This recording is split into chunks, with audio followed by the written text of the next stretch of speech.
he is sick. He was willing to cut these programs. Hold it, because now I'm getting teed off of you. Give me one damn program he said he cut. He has cut entitlements. He has cut entitlements. One program. What do you want to yell at? Because you're lying. I'm not lying. You are lying. Don't call me a liar. Don't you sit there and call me a liar. You're lying. I'm not lying. Hey, most people would agree that this is not the normal way a conversation should be carried out. Yelling and finger pointing are not present in day-to-day life. However, for some reason, politicians will act in ways that would make the average citizen feel uneasy and uncomfortable. News stations will also edit events in ways that can make politicians seem a bit too in-your-face. For example, so in terms of a practical solution, I've laid out the most detailed plan for solving illegal immigration. It's 11 pages, single-spaced, chapter and verse. It's on our website, tedcruz.org.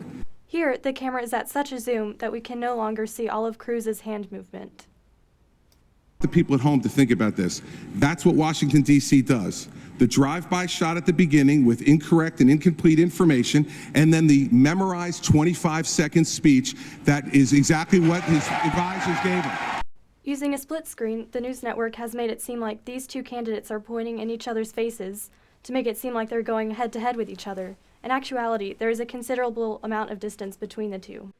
Right now, today, as a candidate, he supports federal taxpayer funding for Planned Parenthood. I disagree with him on that. That's a matter of principle, and I'll tell you. You are the single biggest liar. You probably are worse than Jeb Bush. You are the single biggest liar. All right. This guy lied.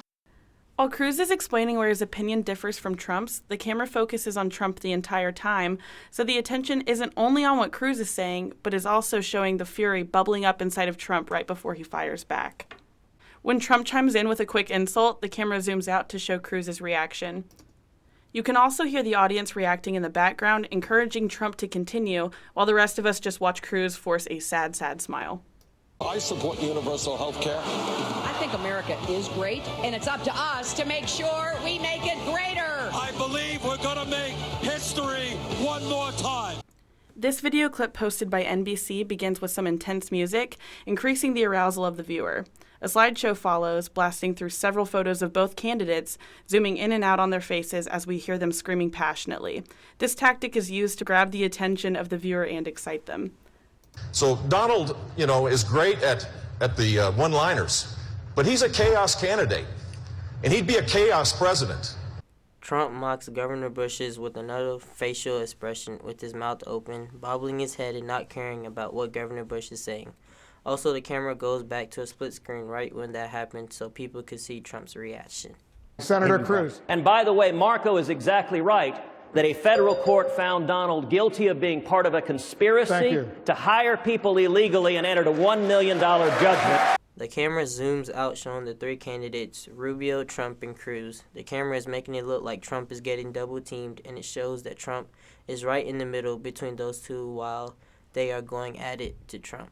But the numbers just don't add up from what Senator Sanders has been proposing. That's why all of the independent experts, all of the editorial boards that have vetted both of us have concluded that it is just not achievable. The camera is moving in a 180-degree angle in front of the candidates while Hillary is commenting about Sanders' plan. This will show us how Sanders' reaction is towards Hillary when she speaks about his plan. As you can see, there are several tactics used by the media to increase the arousal of viewers, either an attempt to gain the audience's favor or to turn them against a candidate. Now that you've seen some examples of these tactics, our hope is that you can judge a candidate on the substance of their words rather than how the media portrays them.